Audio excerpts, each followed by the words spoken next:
নষ্ট করলে পাপ হবে না, এবং কোন কোন পরিস্থিতিতে বাচ্চা নষ্ট করা যাবে। আপনি যতদিনেরই বাচ্চা নষ্ট করেন সেটা পাপ হবে, পাপ থেকে খালি কোনোটাই পাই।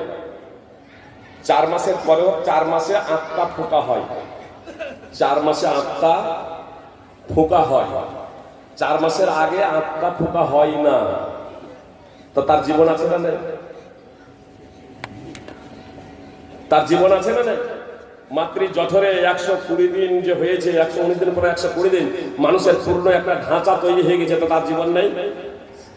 যে সে বীর্য থেকে, শুক্রাণু থেকে আর ডিম্বাণু থেকে সে আপনার রক্ত মাংস পিণ্ডে পরিণত হয়ে বৃদ্ধি হতে আছে, বৃদ্ধি হতে আছে। 120 দিনে পৌঁছে গিয়েছে, 8টা ফোঁকা হয়নি। এই যে মাতৃ জঠরে যে শিশুটা আছে তার আয়ু লেখা হয়, তার খাদ্য লেখা হয় 8টা ফোঁকার আগে। সহিহ বুখারী হাদিস নম্বর 3208। সুম্মা ইউনফাখু ফীহি রূহ, 4টি জিনিস লেখার পরে 8টা ফোঁকা হয়, রূহ ফোঁকা হয়। তাহলে আয়ু কার লেখা হয়েছে? যার জীবন আছে তার। ওই যে মাতৃ জঠরে যে শিশুটা ছিল তার জীবন যে ছিল, ওই শরীরের ওই জীবন, শরীর জীবন আলাদা, আর আত্মা আলাদা, রূহ আলাদা, আর শরীর আলাদা। এই শরীরে আপনার 3টা জিনিস আছে, শরীর আছে, জীবন আছে, আত্মা আছে। বিস্তারিত আলোচনা করার সময় নেই, শুধু আপনাদের এতটুকু বলি, ঘুমন্ত অবস্থায় আপনারা দেখেছেন মানুষের শরীর আছে আর তার জীবন আছে। শ্বাস প্রশ্বাস চলে না? চলে না? তখন কথা কেন বলে না? আত্মা নেই, তখন আত্মা নেই, তার জীবন আছে। সুপ্রিয় ভাতৃবৃন্দ, জীবন আছে, চলাচল করতে পারে। আপনার এই যে শুক্রাণু বলা হচ্ছে, শুক্রাণু আজ বিজ্ঞান দ্বারা প্রমাণিত যন্ত্রের মাধ্যমে যদি আপনারা সেটা দেখেন, রণবিজ্ঞান যন্ত্রের মাধ্যমে যদি সেটা দেখেন, তাহলে দেখবেন ব্যাঙাচির মতো শব্দ উড়াচ্ছে। এক টাইমে যে বীর্যপাত হয় শুক্রাণু, এক টাইমে যে বীর্যপাত হয়, আপনার কোটি কোটি আপনার শুক্রাণু আছে, ব্যাঙাচির মতো দৌড়াচ্ছে, ব্যাঙাচির মতো দৌড়াচ্ছে। নিজের গন্তব্যস্থলে সংঘর্ষ হয়, ডিম্বাণু এবং শুক্রাণুর মধ্যে লড়াই হয়। পরিশেষে হয়তো 1টা এবং 2টোই টিকে, বাকিগুলো সব মারা যায় রাস্তায়। লড়াই হয় ডিম্বাণুর সাথে শুক্রাণুর। আপনার বিজ্ঞান অধ্যয়ন করবেন, এই বিষয়টা দেখবেন স্পষ্ট। তো এই যে লড়াই করছে, তার আগেই যখন আপনার বীর্য, ওই বীর্যে আপনার কোটি কোটি আপনার শুক্রাণু রয়েছে, তো বিনা জীবনে নাকি তাদের চলছে। তো আপনার 4 মাসের আগে, যারা বলছে 4 মাসের আগে যদি হত্যা করে দেওয়া কোনো সমস্যা নেই, এটাও মহাপাপ। সহিহ বুখারী এবং মুসলিমের হাদিস, নবী সাল্লাল্লাহু আলাইহি ওয়াসাল্লাম বলছেন, উদ্দিবাত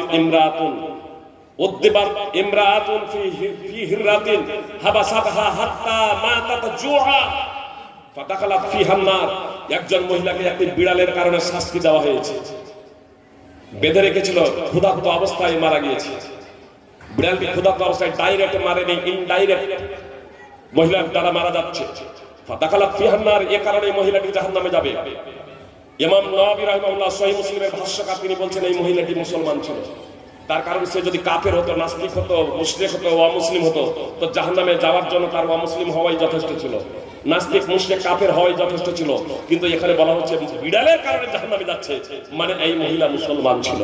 একটা বিড়ালকে মারার কারণে তার যদি পাপ যদি হয়, তাহলে মানুষ মারার তো কোনো প্রশ্নই আসে না, সেটা 4 মাসের আগে হোক আর 4 মাসের পরে হোক। এবার একটা বিষয় হচ্ছে কোন পরিস্থিতিতে, যে যদি ওলামায়ে কেরাম যে বিষয়টা বলেছেন যে পেটে বাচ্চা এসেছে, 4 মাস এখনো হয়নি, যে হয়তো সিজার হয়েছে, আর 1 মাস 2 মাস যেতে না যেতে আবার পেটে এরকম সন্তান এরকম চলে এসেছে, আর মায়ের শরীরও অত্যন্ত শোচনীয়, অত্যন্ত দুর্বল একবার বাস্তবে, তাহলে ভালো ডাক্তার, একাধিক ভালো ডাক্তারের পরামর্শ অনুযায়ী যদি সেটা যদি হয় মায়ের জীবন বাঁচানোর লক্ষ্য এবং উদ্দেশ্যে, সেটা স্বতন্ত্র ব্যাপার, ওলামায়ে কেরামদের ফতোয়া আছে, তাহলে সেই ক্ষেত্রেই সেটা বৈধ। আর সাধারণভাবে আপনার বাচ্চা এসেছে, সে সিজার হোক বা সাধারণ এরকম হোক, আপনার বাচ্চা এসেছে, বেশি বাচ্চা হয়ে যাবে বলে আপনি এরকম হত্যা করে দিয়েছেন, কি করে খেতে দেবো, তো এটা জানবেন এক প্রকারের এটা শিরক এবং এটা জঘন্যতম অপরাধ, মহাপাপ।